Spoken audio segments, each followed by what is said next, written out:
In this tutorial, we'll take a look at creating our first product category. So categories are a way of visually grouping products and presenting them to your end users. How you group your products is completely up to you, but it's key to focus on making the navigation and location of products within categories as simple and intuitive as possible. So for example, if you have business cards, if you have letterheads, if you have compliment slips, calendars, whatever it may be, they can all be added under a single category called stationery. It's also possible to create subcategories. We'll briefly cover that in this tutorial as well, but all of those topics I just mentioned, so like business cards and letterheads, could for example be subcategories within the stationery category. So to begin this process, we need to navigate to the categories page. So that's under Catalog, Categories, and Manage Categories. All of our categories will be displayed here. At the moment we don't have any. So what we're going to do is click on Add New. That will take us to the category settings page. There's loads of different bits of information that we can enter here in association with our category. We won't go through all of these options now, we'll just focus on a few of them. So first of all, we have the published option. That's just going to determine whether or not the category and its associated products are visible to your end users on your storefront. You've also got the ability to show the category on the home page if you wish to do so. So it will give you a link basically on the home page. You click the link to the category and it will show you all of its associated products. If you do decide to show on the home page, as we've seen in other areas of Infigo, you have this display order, so you can control the order in which those categories are displayed. We also have this parent category option. Now this is where we look at the subcategories that I was just talking about. So for example, if you have a stationery category, as we were talking about earlier on, so a top level category, but want to further group products into, let's say, pens and paper, then you would need to create two subcategories which are associated with the stationery top level category. So let's say, for example, the pens category. We would create a new category in the same way as this, which would be called pens. And if you wanted to associate that with the stationery category, you would select it from this parent category drop-down list. For this tutorial, we're not bothered with subcategories, so we'll just leave it as none. So we'll type in some information. We'll give it a name.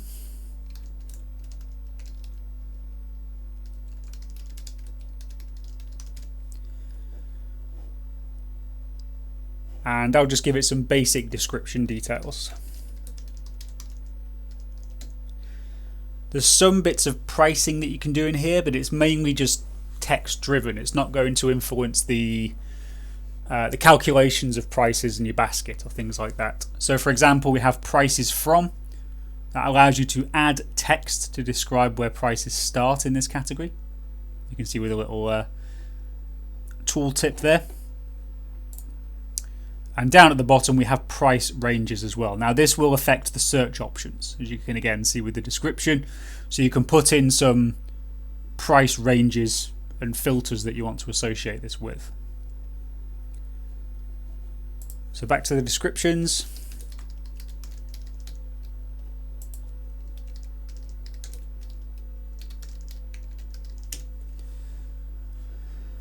And we can also upload an image for the category. This isn't a requirement, but it's suggested that you do so. There's quite a few places on your storefront when you have some categories where you might see an icon associated with the category. If you don't have an image associated with it, then you will probably just see this placeholder image, which obviously doesn't look particularly neat and tidy. So we'll just upload an image.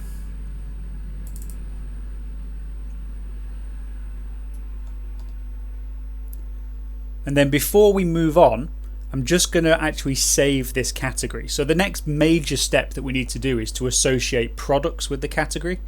But we can't actually do that until we save the information that we've entered here. So I'm just going to go on save and continue edit.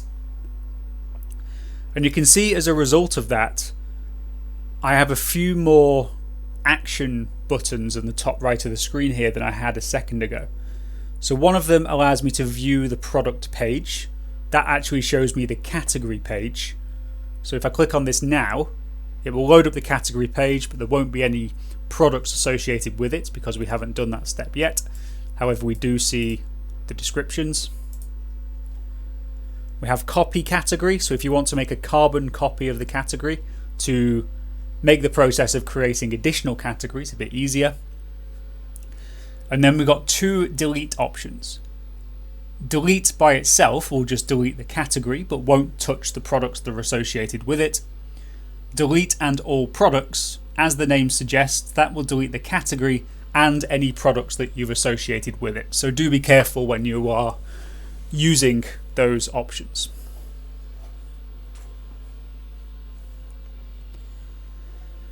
So next we want to associate some products with our category. So if I go to the products tab, you can choose how the products that we select are going to be sorted within the category. So you've got the option to choose there. And then I'm going to click on this add a new product icon. That will load up a separate window, which is a full list of all of the products that I have available on this particular storefront. We can refine down the list of products if we wish to do so, if there's a large list we need to sift through. But for the purposes of this tutorial, I'm going to add all 3 of my created products to this category.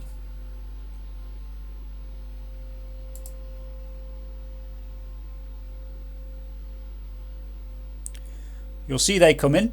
There's another couple of options associated with this. One is the featured product, so that's if you want to actually display it on the home page.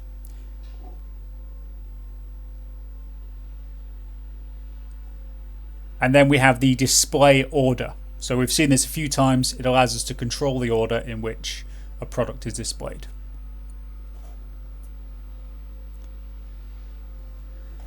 Okay, so let's save that.